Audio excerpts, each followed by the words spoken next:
Барлықтарыңызға қайырлы күн. Бүгін біз сіздермен бірге осындай өте әдемі, өте дәмді печеньелер дайындаймыз. Бұл ПП печенье безглютенный, яғни глютенсіз және де қантсыз дайындалады. Міндетті түрде дайындап көріңіздер, сіздерге ұнайды деген ойдамын. Ең алдымен бос ыдысқа сүт қосамыз және де оның үстіне зығыр тұқымдарын, яғни семена қосамыз. Оның үстіне қант немесе қант алмастырғыш қосамыз. Менде фруктоза қант алмастырғышы. Жақсылап араластырамыз да оның үстіне сары май қосамыз. Сары май бөлме температурасында болуы міндетті. Ерітілген немесе сап-салқын сары май қоспаңыз. Енді күріш ұны және миндаль ұнын қопсытқышпен жақсылап араластырамыз.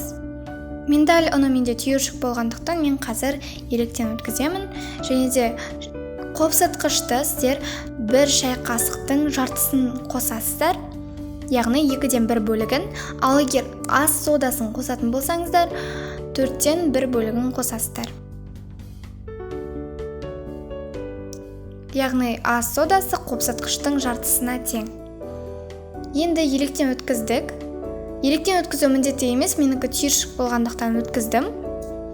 Енді осының барлығын жақсылап араластырамыз. Бізде жабысқақ біркелкі қамыр шығады.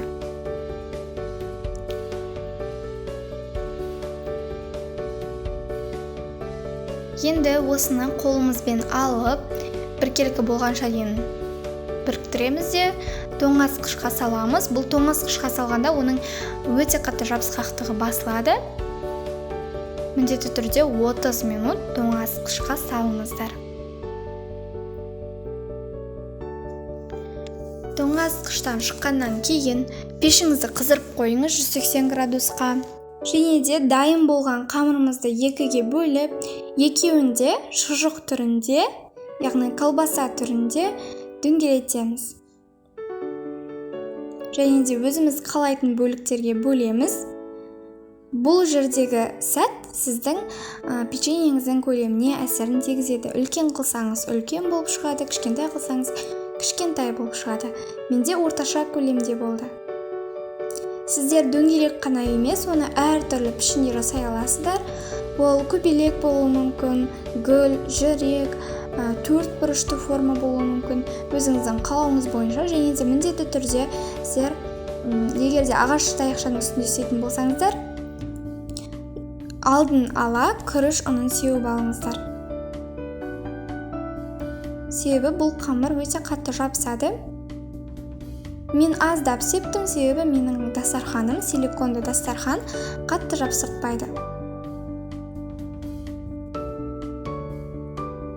Үстіне осылай әртүрлі суреттер салуға болады. Мен сіздерге оңай жолдарын көрсетудемін. Жаңа ол қалыптың көмегімен істелген, ал бұл шаңшқының көмегімен. Егер де форма болмаса, осылай мен секілді істей берсеңіздер болады. Біз барлығын дайындап алдық. Өзіміздің қалауымызша жүрек, гүл, жұлдыз, барлығы өзіңіздің қалауыңыз бойынша. Енді пергамент қағазына 180 градуста қыздырылып тұрған пеште пісіріп аламыз. Пісу уақыты әртүрлі, беті қызарып болған кезінде алып берсеңіз болады. 20 минут, 30 минут аралығында піседі.